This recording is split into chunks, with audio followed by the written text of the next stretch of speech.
বিশ্ব ফুটবলের ইতিহাসে সবচেয়ে গৌরবময় নামগুলোর একটি ব্রাজিল, যারা 5 বারের বিশ্বকাপ জয়ী এবং যাদের সোনালী জার্সি মানেই বিশ্বের কোটি কোটি মানুষের স্বপ্ন ও ভালোবাসার প্রতীক। পেলে, গ্যারিনচা, রোনালদো, রোনালদিনো, রিভালদোদের মতো কিংবদন্তিদের দেশ ব্রাজিল। কিন্তু 21 শতকে এসে ব্রাজিলের বিশ্বকাপ সফলতা কিছুটা কমে গেছে। 2002 সালে সর্বশেষ বিশ্বকাপ জয়। এরপর 2014 সালে ঘরের মাঠেই জার্মানির কাছে 7-1 গোলের হার যেন আজও ব্রাজিলিয়ানদের স্মৃতিতে গভীরভাবে লেগে আছে। পরের বিশ্বকাপগুলোতেও আগের মতো শাসন করতে পারেনি সেলেসাওরা। এখন 2026 বিশ্বকাপের আগে ভক্তদের মুখে একটাই প্রশ্ন, এই ঐতিহ্যবাহী দলটিতে কারা খেলবেন? কোন খেলোয়াড়রা বিশ্বের সেরা মঞ্চে ব্রাজিলের গৌরব ফিরিয়ে আনতে পারেন? আনচেলত্তি কাদের দিবেন সেই সুযোগ?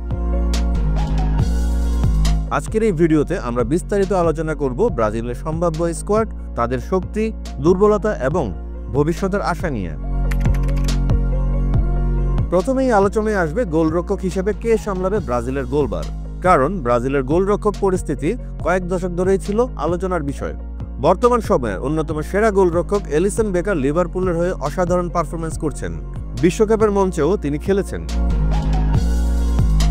অন্যদিকে ম্যানচেস্টার সিটির এডারসন মোরায়েসও সেরা আধুনিক গোলরক্ষকদের একজন।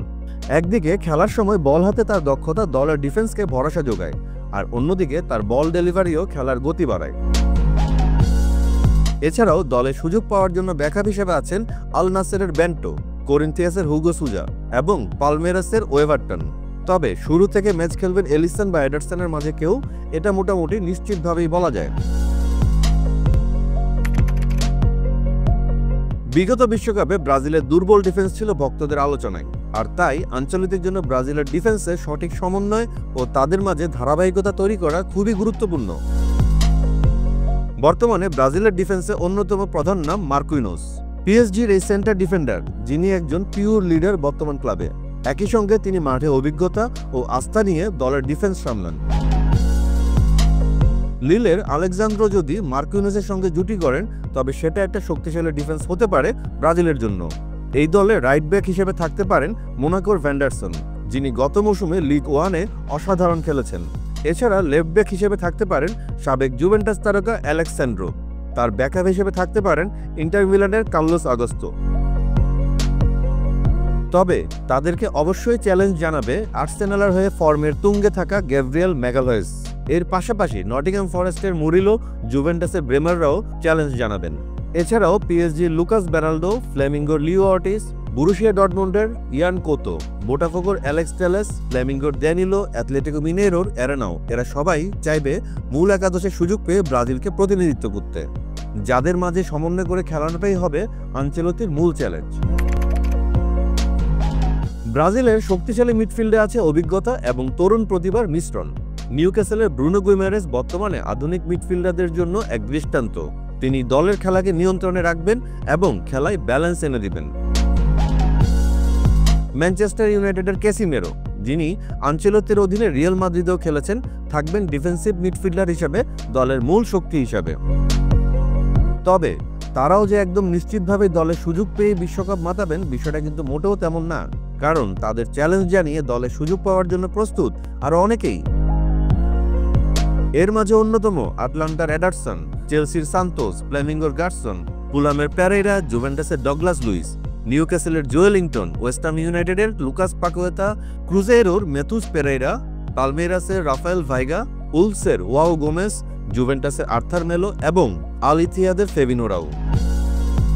আনচেলত্তির পছন্দ অবশ্য সেই মিডফিল্ডাররা যারা খেলার গতিতে পরিবর্তন আনবেন, আক্রমণ ও রক্ষণের ভারসাম্য বজায় রাখবেন। আর সেই চাওয়া কতজন পূরণ করতে পারে সেটাও এখন বিবেচনায় নেওয়ার অপেক্ষায় ভক্তরা। ব্রাজিলের আক্রমণ ভাগের শক্তি নিয়ে বিশ্বের আর কেউ নিজেদের তুলনা করতে পারবে না। আনচেলত্তির অধীনে রিয়াল মাদ্রিদের ভিনিসিয়াস জুনিয়র ও রদ্রিগো জিতেছেন চ্যাম্পিয়ন্স লিগ, ছিল অনবদ্য ফর্মে, জিতেছে অন্যান্য শিরোপাও। তারা এখন দলের সেরা অ্যাটাকার, যাদের গতি ও দক্ষতা সবসময় প্রতিপক্ষের জন্য হুমকি। বার্সেলোনার রাফিনাও তার দারুণ ফর্ম ধরে রেখেছেন, আর এই তিনজনের ফাস্ট, ফিউরিয়াস অ্যান্ড টেকনিক্যাল খেলা ব্রাজিলের আক্রমণে প্রাণ সঞ্চার করবে নিশ্চিতভাবে। তবে এখানেই কিন্তু শেষ না ব্রাজিলের আক্রমণ ভাগের শক্তি। কারণ এখনও তো আমরা নেইমারকে নিয়েই আলোচনা করি নাই। সাম্প্রতিক সময়ে যিনি আবার জানান দিচ্ছেন ফর্মে ফেরার ইঙ্গিত, তিনি যদি সত্যিই ফিরে আসেন তবে তাকে বাদ দেওয়াটা যে কোনো কোচের জন্য টাফ জব টু ডু। কারণ ফুল ফিটনেস নিয়ে খেলা নেইমার যে কোনো দলের বিপক্ষে ব্রাজিলের আক্রমণ ভাগের মূর্ত প্রতীক হবেন। তার অভিজ্ঞতা ও ক্যারিশমা যে কোনো ম্যাচের রং বদলে দিতে পারে, আর বিশ্বকাপের মতো মঞ্চে সেই অভিজ্ঞতা খুবই গুরুত্বপূর্ণ। বিশ্বাস না হলে গত বিশ্বকাপে মেসির অভিজ্ঞতা ও পারফরমেন্স নিয়েও ভাবতে পারেন। তবে ব্রাজিলের আক্রমণ ভাগের শক্তি কিন্তু এখানেই শেষ না। ম্যানচেস্টার ইউনাইটেডের ম্যাথিউস কুনহা, চেলসির এস্তেভো উইলিয়ান, টটেনহামের রিচার্লিসন, রিয়াল মাদ্রিদের এনরিক, পেড্রো, বোর্নমাউথের ইভানিলসন, আর্সেনালের জেসুস, ম্যানচেস্টার সিটির সেভিনো, আর্সেনালের মার্টিনেলি, বোটাফেগোর আইগর জেসুস, পালমেইরাসের পাউলিনহো, জেনিতের লুইস এনরিকে, পোর্তোর পেপে, সাও পাওলোর লুকাস মোরা, ফায়ানুরদের আইগর পিকজাও ও ম্যানচেস্টার ইউনাইটেডের অ্যান্টনিও। বিশ্বকাপের মূল একাদশের ঘোষণার আগ পর্যন্ত এরা সবাই নিজেদের সর্বোচ্চ উজাড় করে দিয়ে দলে জায়গা পেতে চাইবেই, তাতে কোনো কারো সন্দেহ নেই। আর এটা আঞ্চলিকদের জন্য মধুর এক সমস্যা, কারণ ব্রাজিলের আক্রমণ ভাগের খেলোয়াড়রাই বিশ্বের বিভিন্ন বড় ক্লাবে মূল খেলোয়াড় হয়ে থাকে, আর তাদের মাঝে নিজের পছন্দের ফরমেশন অনুযায়ী 2 থেকে 3 জন খেলোয়াড়কে মাঠে খেলানো খুবই চ্যালেঞ্জিং একটা বিষয়। তবে এই চ্যালেঞ্জটা নিয়েই এগুতে হবে আঞ্চলিককে। আসুন এবার একটু দেখি আঞ্চলিক যদি তার 4-2-3-1 ফরমেশনে দল সাজায় তবে কেমন হতে পারে সেই একাদশ। অবশ্যই গোলরক্ষক হিসেবে এখানে থাকতে পারেন এলিসন, ডিফেন্সে রাইট ব্যাক হিসেবে থাকতে পারেন ভ্যান্ডারসন, লেফট ব্যাক হিসেবে আলেক্সান্দ্রো, 2 সেন্টার ব্যাক হিসেবে থাকতে পারেন মার্কুইনোস ও আলেক্সান্দ্রো, মিডফিল্ডে ব্রুনো গুইমারেস ও ক্যাসিমেরো। আক্রমণ ভাগে মিডফিল্ডে ভিনিসিয়াস জুনিয়র, নেইমার, রাফিনা এবং রদ্রিগোর মধ্যে হবে মূল প্রতিযোগিতা। তবে স্ট্রাইকার হিসেবে এনরিক খেলবেন নাকি চেলসির এস্তেভো বা অন্য কেউ, সেটা অবশ্যই কার্লো আনচেলত্তির বিবেচনার বিষয়। বিশ্বকাপে 5 বারের শিরোপা জয়ের ঐতিহ্য ব্রাজিলের জন্য এখন বড় চাপের কারণও বটে। গত 24 বছর ধরে তারা হেক্সা শিরোপা জিততে পারেনি। এই শূন্যতা ভাঙা ব্রাজিলিয়ান ফুটবলের জন্য এখন সবচেয়ে বড় লক্ষ্য। কার্লো আনচেলত্তির মতো বিশ্বমানের কোচ থাকায় দলটির আশা অনেক। তার অভিজ্ঞতা, স্ট্র্যাটেজি এবং খেলোয়াড়দের মানসিকতা গড়ে তোলার দক্ষতা দলের জন্য আশার আলো। কিন্তু চ্যালেঞ্জও কম নয়। ডিফেন্সে ধারাবাহিকতার অভাব, গুরুতর ইনজুরি সমস্যা এবং প্রত্যাশার ভার মূল চ্যালেঞ্জ হিসেবে দেখা দিবে। বিশ্বকাপে ফ্রান্স, আর্জেন্টিনা, স্পেন, জার্মানি সহ অন্যান্য প্রতিপক্ষ যেমন শক্তিশালী, ঠিক তেমনি প্রতিটি ম্যাচের চাপও ভিন্ন রকমের। আর তাই সেলেসাওদের শুধু সফলতার জন্য নয়, বরং ঐতিহ্যের মান রক্ষার জন্য কঠোর পরিশ্রম করতে হবে। আনচেলত্তির নিয়োগের পর থেকেই ব্রাজিলিয়ান ফুটবল প্রেমীরা 2026 বিশ্বকাপে নতুন স্বপ্ন দেখছেন।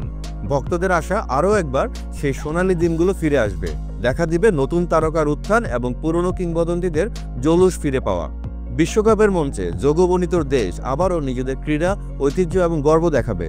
সেই স্বপ্ন এখন প্রতিটা ভক্ত নিজেদের হৃদয়ে লালন করছে। ব্রাজিলের জন্য 2026 শুধু আরেকটা বিশ্বকাপ নয়, এটি হবে ইতিহাসের নতুন অধ্যায়ের সূচনা। এই ব্রাজিল স্কোয়াড নিয়ে আপনার ধারণা কি?